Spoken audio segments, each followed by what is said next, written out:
watching RT International live from Moscow, just gone 9 p.m. here in the Russian capital. I'm Daniel Hawkins, breaking news for you this hour from Syria. The government in Damascus has confirmed the US-led coalition has struck its forces, allowing the Islamic State group to make advances. The Russian Ministry of Defense has also confirmed that the US-led coalition has carried out 4 airstrikes in the area of Deir Ezzor, that's in the east of Syria, killing 62 soldiers and injuring around 100 others. 2 F-16 fighters, 2 A-10 jets allegedly entered from the side of Iraq. That's according to the ministry. The Pentagon, however, hasn't yet commented on those accusations. Well, let's bring in Kamal Alam from the Royal United Services Institute to give us some more on the incident. Thanks for joining us, Kamal, on RT. What do you think could have happened here, and how was this possible? I think there are 2 possibilities. One is that it's a genuine mistake and the Americans, in going after ISIS, have gone after the Syrian military by mistake, because that Deir Ezzor city is under Syrian Arab Army, but the rest of the districts are all under ISIS territory. So that could be one feasibility, that they bombed the Syrian military by mistake. I think the second option could be that after what happened yesterday and day before, where some of the so-called moderate Syrian opposition chased out US special forces, there's been a lot of problems in the States. People are like, are we losing the moderate support? Do we need to do something to make them happy? So if this is an action whereby they're attacking the Syrian military to make the so-called moderates happy, then that's a very dangerous turn of events. So let's hope it's not the second scenario and it's the first scenario where it could be a genuine mistake. And, of course, this comes on the back of a truce in the country that's only been going for, well, less than a few days now. It took weeks and months to hammer out. What could that mean for the truce? Is there a chance for it to hold after this incident? I think if there's not a quick and swift inquiry by the US military into what perpetrated the strike and whether it was deliberately targeted, then I think there could be problems. If this was a deliberate attack on the Syrian military, then that's a massive escalation, because there is absolutely no Syrian moderate group or the so-called moderates near Deir Ezzor. Deir Ezzor is completely surrounded by terrorists. The Syrian government and the Syrian Arab Army have been holding out for 4 years in the most hostile environment. And the city is under control of Damascus, whilst the countryside is under control of ISIS. So there's absolutely no reason for the Americans to give any air support to ISIS. Just if this is confirmed as some sort of deliberate US coalition airstrike, of course, a very early days yet, we do need a full open investigation into what happened. But this will be the first time that the US coalition has directly launched airstrikes against the Syrian armed forces. What could that actually mean wider for the Syrian civil war? I think definitely it's the first time that it's been targeted. It could be a massive change.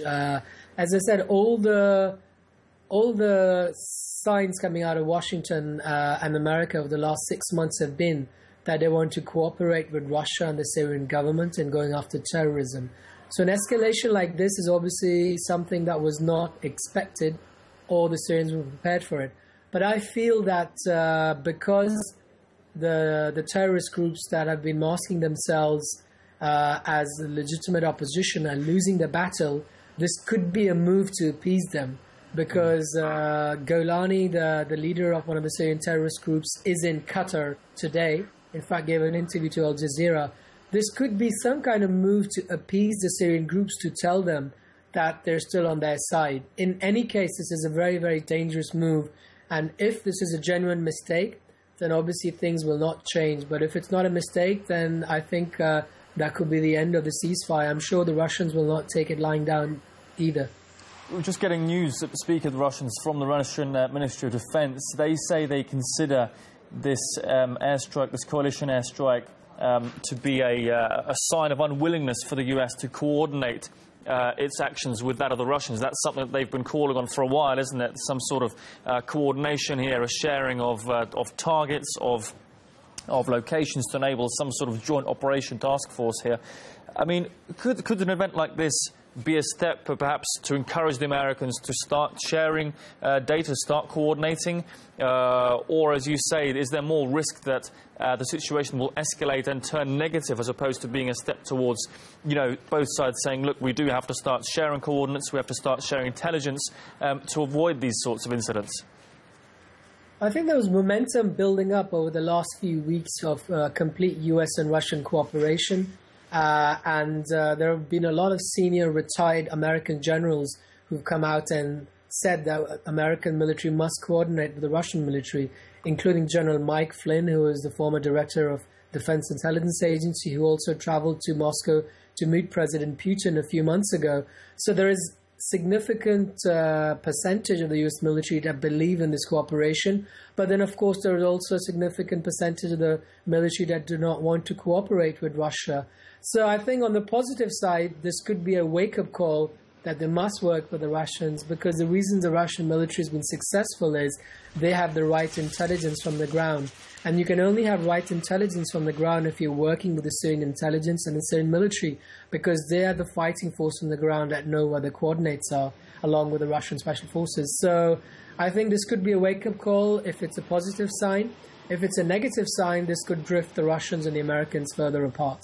Indeed, and just while you're there, Kamal, wanted to ask you on the earlier incident of the footage allegedly of American forces being chased out of that Syrian town as well. Obviously, there have been disagreements in the past with all parties on who's moderate, who is not, who is being backed, who's being targeted, etc. The scandal surrounding the lack of moderate rebels has been very well pronounced, but you mentioned earlier that this action against the US military could perhaps be some sort of sign of discontent among the moderate rebels here.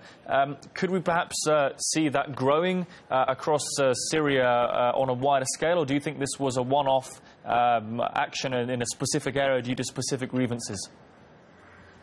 I think that this is definitely a sign that it could be growing. I mean, there have been earlier incidents where different moderate groups backed by the Americans have been fighting each other. This is obviously the first evidence that we've seen that they turned their animosity towards their trainers and their handlers, the U.S. Special Forces. But the fact remains, if you look at the video, they're openly calling all Americans, all Christians, crusaders. They're calling for complete wipeout of the so-called Crusader Army. So I think this basically is a sign of things to come. This is exactly what happened in Afghanistan 30 years ago. The Mujahideen that the Americans backed turned into al-Qaeda and the Taliban. So I think the Americans need to wake up very fast not to repeat Afghanistan. There is no way an Islamic guerrilla force can ever be reliable. They're mercenary, they're terrorists. You can buy them for 2 weeks, 2 months, 6 months, but eventually they will show their true colors of terrorism.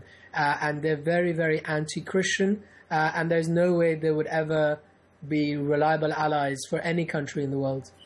Just back to this breaking news story, Kamal, of this airstrike in Deir Ezzor. What do you believe needs to happen in order for similar incidents to be avoided in future? We know there's been marathon talks, obviously, between John Kerry, Lavrov, multi-party talks here as well. Staffan de Mistura, the UN representative on Syria, taking part. But on a ground level, which is where the war is being fought and the problems are taking place, what do you believe needs to happen to to make sure the right terrorist groups are targeted? ISIL, al-Nusra or Jabhat al-Fatah, they're excluded from the ceasefire. As we know, they're fair game for both Russian, US airstrikes, Syrian airstrikes. What needs to happen to make sure incidents like this don't happen again? I think the most glaring and obvious fact that comes out of this incident is that they need to coordinate all the airstrikes with the Russians. They need to coordinate also with Damascus, but I think they will not coordinate with Damascus. But the first thing they need to do is coordinate with the Russian Air Force and the Russian military. Otherwise, there will be repeat incidents like this, because there is no reliable intelligence that the Americans have on the ground. They exclusively rely on satellite imagery and drone footage. And there's only so much technology can do. At some point, you need human intelligence. And at the moment, the Western coalition are lacking any credible human intelligence on the ground. OK, Kamal Allen from the Royal United Services Institute. If we can keep you there with us just for the next few minutes, we're going to get back to that breaking news story, but we will come back to you shortly. If you can stay on the line, we'll get back to you just imminently on that story. Well, American special forces have reportedly fled from the Syrian town of al-Raya, that's near the Turkish border, after being threatened by US-backed rebels.